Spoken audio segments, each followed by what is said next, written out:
देख रहे हैं पूर्वांचल रफ्तार। अभी हम लोग गोरखपुर डीएम कार्यालय हैं, हमारे साथ जामवेद सिमरानी जी हैं।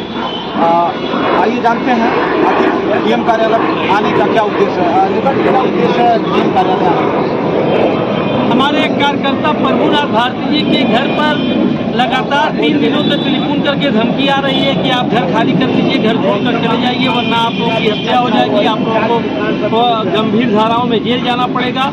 और फोन करने वाला व्यक्ति अपने आप को इंस्पेक्टर बताता है। इसी बात को लेकर हम लोग आज डीएम कार्यालय पर आए हैं। उनका नंबर वगैरह सब हम लोगों ने सबमिट कराया है, जिसके वहाँ से बार बार फोन आ रहा है कि ऐसे लोगों के खिलाफ सख्त से सख्त कार्रवाई, कानूनी कार्रवाई हो जो इस देश और प्रदेश में दहशत का माहौल है। क्या लग रहा है कि इस तरह एक अधिकारियों का नाम को बदनाम किया जा रहा है, पुलिस इंस्पेक्टर बन के किसी को कार्रवाई करने का मांग किया जा रहा है और माना जाता है ये सीएम सिटी में इस तरह है, सीएम सिटी में इस तरह है तो अन्य जगह क्या होगा, पूरे प्रदेश की हाल क्या होगी, ये तो जग जाहिर है। और लगातार आप न्यूज़ के और मीडिया के माध्यम से देखा भी जा रहा है कि तमाम लोग इंस्पेक्टर बन रहे हैं, लोग एसपी बन जा रहे हैं फर्जी तरीके से। तो इस तरह की धांधली पूरे प्रदेश में चल रही है। इस पर सरकार को अंकुश लगाना चाहिए और जल्द से जल्द लगाना चाहिए। और प्रभुनाथ भारती जी को जो टेलीफोन जा रहा है उस पर विशेष तौर पर कार्रवाई करनी चाहिए। वो अपने आप को इंस्पेक्टर बता रहे हैं जो फोन कर रहे हैं, अगर वो फर्जी हैं तो तत्काल प्रभाव से उनके खिलाफ कार्रवाई होनी चाहिए। और अगर वो किसी विभाग में भी हैं तो किसी विभाग के किसी अधिकारी को भारतीय संविधान ये राइट नहीं देता है कि वो किसी के घर को खाली करवाने के लिए डायरेक्ट धमकी दे। ये कहाँ तक सही है कि किसी को एक अधिकारी अगर वास्तव में वो अधिकारी हैं तो कहाँ तक सही है जान से मारने की और घर खाली कराने की? ये तो और ही खतरनाक बात है। अगर वो वास्तव में अधिकारी हैं तो ये और ही खतरनाक बात है कि एक अधिकारी होकर के इस तरह की बात और इस तरह की भाषाओं का उपयोग कर रहे हैं, उनके ऊपर तो और सख्त कार्रवाई होनी चाहिए। कोर्ट भी नहीं कहती है कि अगर कितना बड़ा अधिकारी हो ना ही तो आप बोल नहीं सकते, ना कोर्ट कहती है ना भारतीय संविधान कहता है। इस तरह का कोई भी राइट नहीं है किसी भी अधिकारी को कि किसी के घर को खाली करने के लिए डायरेक्ट धमकी दी जाए और घर खाली करने की बात की। उसके लिए न्याय व्यवस्था है, बाकायदा कोर्ट है,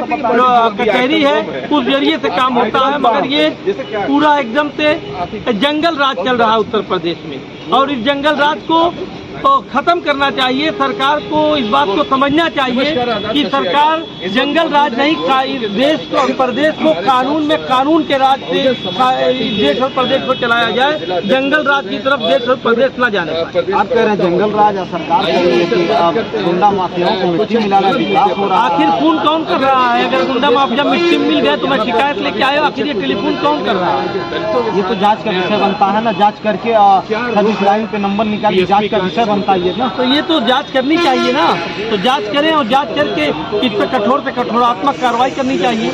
और प्रभुनाथ भारती और उनके परिवार के लोगों की सुरक्षा भी सरकार को और प्रशासन को करनी चाहिए कि इस तरह का कोई तथ्य अगर है जो प्रभुनाथ भारती और उनके परिवार के लोगों के जान माल को खतरा है तो उसकी सुरक्षा की भी जिम्मेदारी प्रशासन की। आज डीएम साहब यहाँ आए, आपको क्या आश्वासन मिला है? अभी डीएम साहब ही नहीं मिले तो आश्वासन अधिकारी मिले? सिटी मजिस्ट्रेट साहब मिले। क्या आश्वासन दिए हैं आपको? सिटी मजिस्ट्रेट साहब ने हम लोगों का एप्लीकेशन दिया है और आश्वासन दिया है कि उन्होंने शायद इंस्पेक्टर से बात किया है और आश्वासन दिया है कि इस पे मतलब आप लोग घर में रहिए, घर से कहीं जाने की जरूरत नहीं है। सिटी मजिस्ट्रेट साहब ने कहा कि आप अपने घर में बने रहिए और इस तरह का कोई भी कार्य होने नहीं दिया। क्या लगता है अगर ये इंस्पेक्टर बन के लोगों को डरा धमका रहा है, वो या नकली हो या असली हो, क्या लगता है पुलिस की छवि को खराब नहीं किया जा रहा है?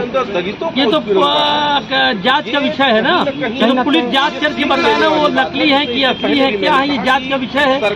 पुलिस को जांच करनी चाहिए और जांच करके सही तथ्यों को सामने लाना चाहिए। अगर असली है तभी जांच होना चाहिए, अगर नकली नहीं असली है तो और गंभीर बात। और जिस तरह से अगर असली है तो उनको ये अधिकार थोड़ी है कि किसी का मकान खाली करने के लिए टेलीफोन कर दबाव बनाएंगे और मकान खाली करने के लिए कहेंगे। ये अधिकार उनको किसने दिया? अगर असली है तो और ज्यादा कठोर कार्रवाई होनी चाहिए और नकली है तब भी कठोर कार्रवाई। वो जो भी है, खून करने वाला व्यक्ति जो भी है, सबसे पहले वो मुजरिम है, उसने गलत काम किया है, उसके खिलाफ कार्रवाई होनी चाहिए। ये विषय तो अलग है कि वो असली है कि फर्जी है। अगर फर्जी है तो उनके ऊपर 419 का भी मुकदमा लगना चाहिए, और अगर असली है तब भी उन्होंने गलती किया, उसके ऊपर कार्रवाई होनी चाहिए। ये कोर्ट नहीं कहती है किसी को आप जान से मारिए और जान से मारने की धमकी दीजिए, कोर्ट भी नहीं कहती आप वो लीगल है तो घर नहीं खाली करा सकते।